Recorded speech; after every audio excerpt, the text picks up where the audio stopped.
So in this video, when you're taking notes, you're going to be doing a lot of writing because we're going to do an application of a parabola, which means a parabola that represents a situation modeling a real-life action.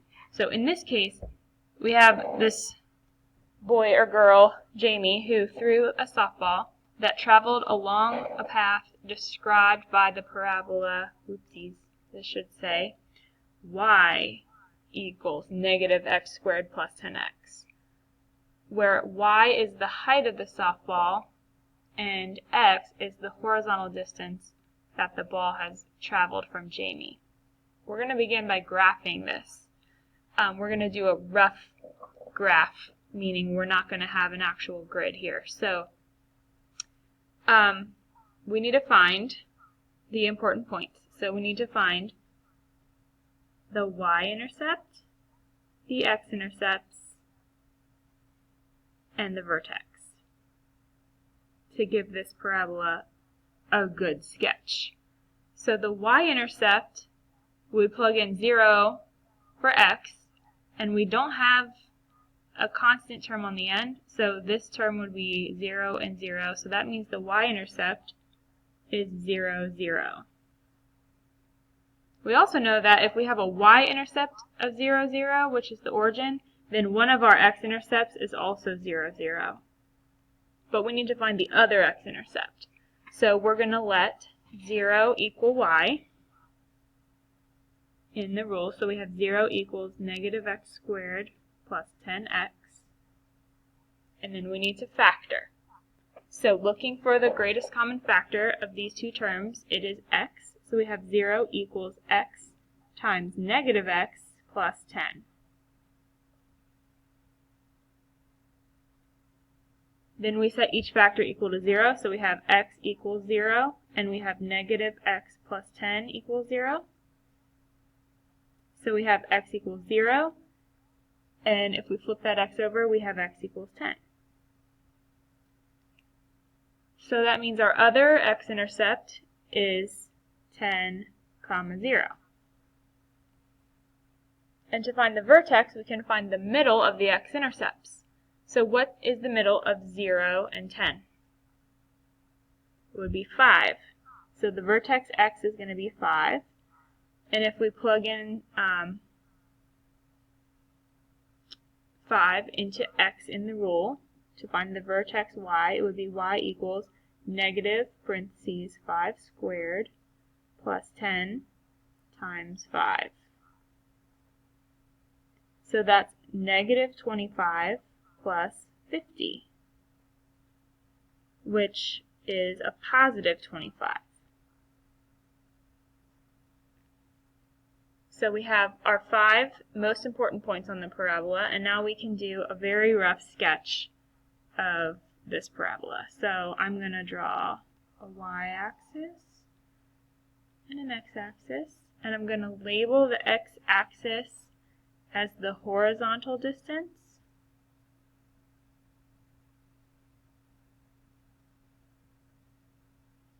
and I'm going to turn my paper and label the y-axis as the vertical distance.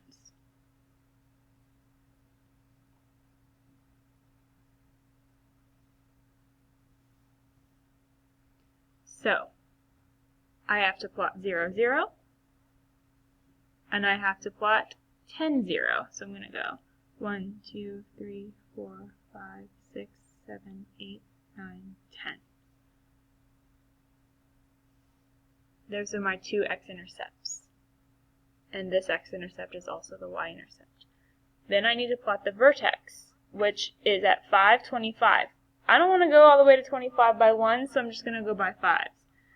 5, 10, 15, 20, 25. So I need to plot 5, 25. 1, 2, 3, 4, 5. Wait, 1, 2, 3, 4, 5. Yes. And then sometimes when you're doing a rough graph, it's nice to label what that is. So that's the point 5, 25. That's the point 10, 0. And that's the point 0, 0. and here's Jamie, because this path that's being traced out is a path away from Jamie. So the ball is being thrown and it's going to go up and curve hit that point and then come back down. And that's good enough for now for us to understand the shape that's going to take.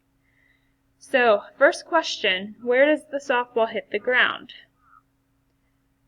Well, when something's on the ground, it has a height of 0. So basically our two x-intercepts are the two times that the softball was on the ground. So we can say it left the ground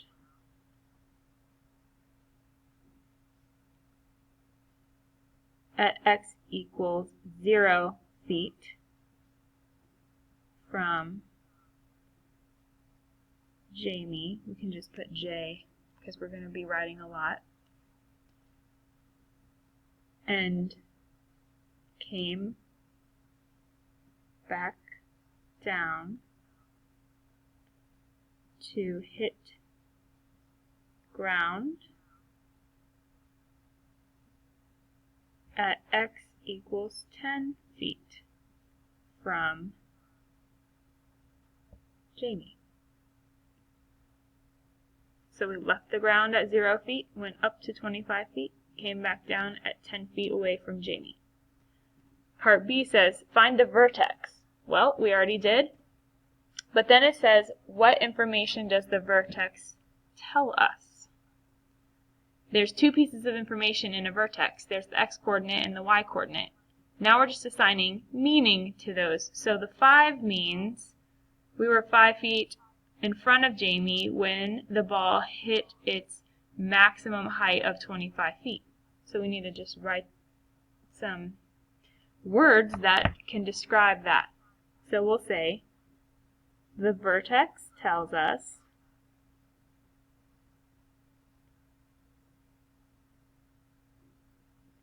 the ball's max is short for maximum. The max height is 25 feet.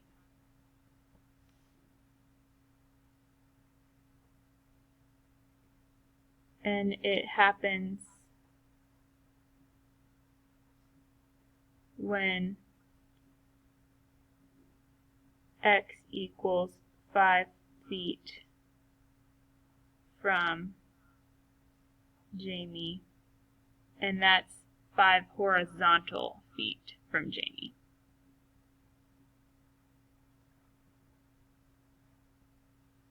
I'm modeling for you the types of explanations that you should be giving when a question asks you to describe a vertex. You should reference the maximum or the minimum, and then when it occurs. So 2 more parts here. What is the ball's horizontal distance from Jamie when it is 24 feet up in the air? Does this make sense? Explain. Let's read it again.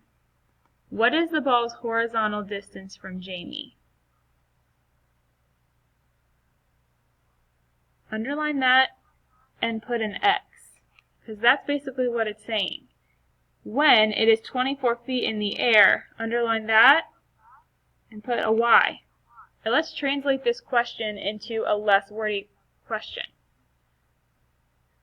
This is the type of thing you're going to want to think to yourself when you're doing this problem. So we're going to have a little translation here. What this question is basically saying is, what is X? What is X when Y equals 24? That's what this question boils down to.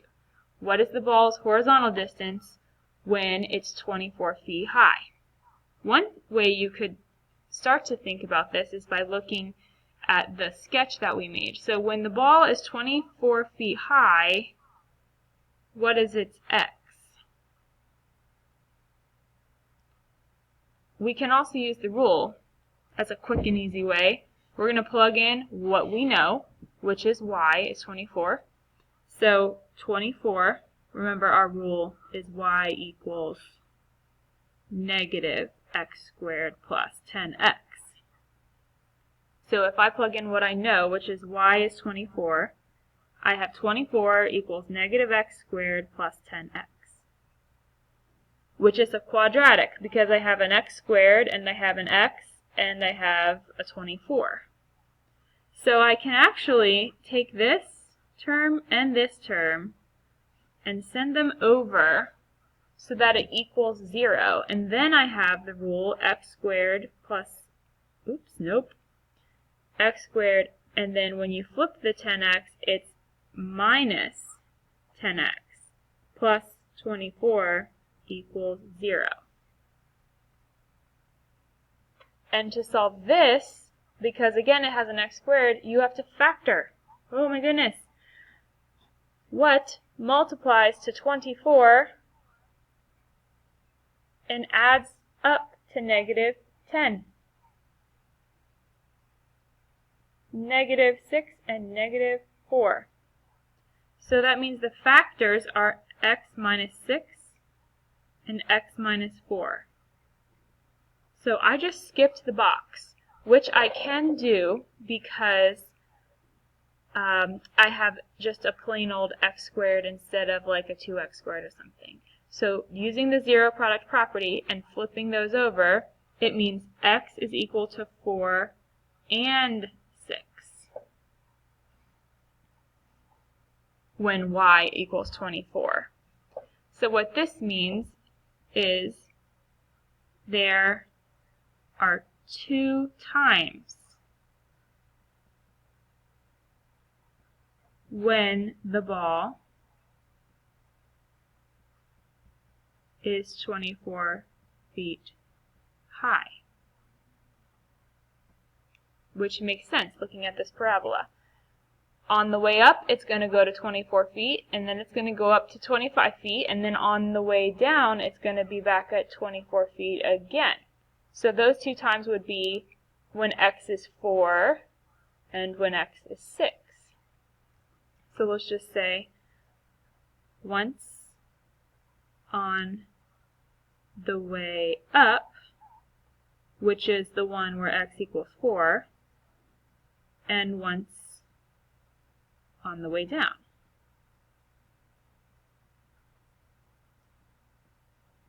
Which is the one where x equals 6.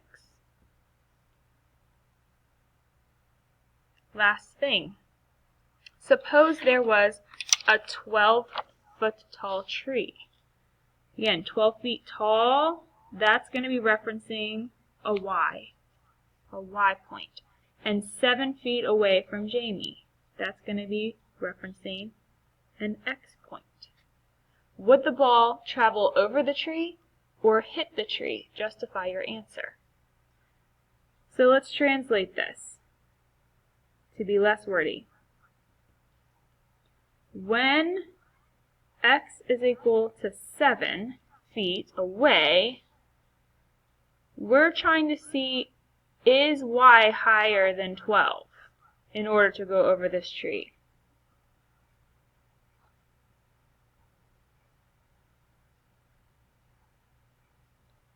Whoops. When x is 7, is y higher than 12? So we can plug in what we know.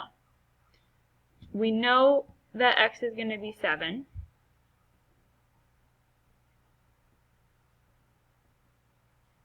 And see what y is. So we might run out of time on this video, so it's going to be a cliffhanger